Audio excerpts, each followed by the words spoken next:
the Federal Reserve may be forced to fire up its balance sheet again, not because of a crisis, not yet, but because the Treasury's checking account is getting too full and it's starting to cause real strain beneath the surface. Let's break it down.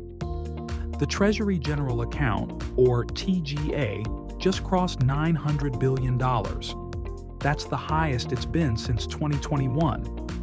Think of the TGA as the U.S. government's main bank account. It's where tax receipts land and where federal spending comes from. It sits directly at the FED.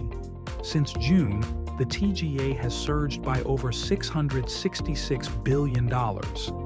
But here's where it gets tricky. When the Treasury parks money in the TGA, it's effectively removing liquidity from the banking system. That creates knock-on effects in the repo market, the overnight lending engine of the entire financial system. Banks, funds, and institutions rely on repos to borrow short-term cash using Treasury bonds as collateral. Right now, repo market activity is running at $3 trillion a day.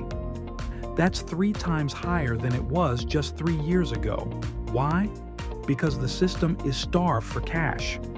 As the Fed tightens and the Treasury continues to issue more debt and raise the TGA, banks have fewer reserves to play with. The result? Borrowing short-term is getting more expensive, even when the collateral is ultra-safe. Liquidity is thinning out. Cracks are starting to show. If this continues, the Fed may be forced to intervene again, not through rate cuts or QE, but by quietly expanding its balance sheet to relieve pressure in money markets. This isn't about stimulus, it's about stability. Because if repo market stress goes unchecked, it can spread fast, just like it did in 2019. Back then, the Fed was caught off guard.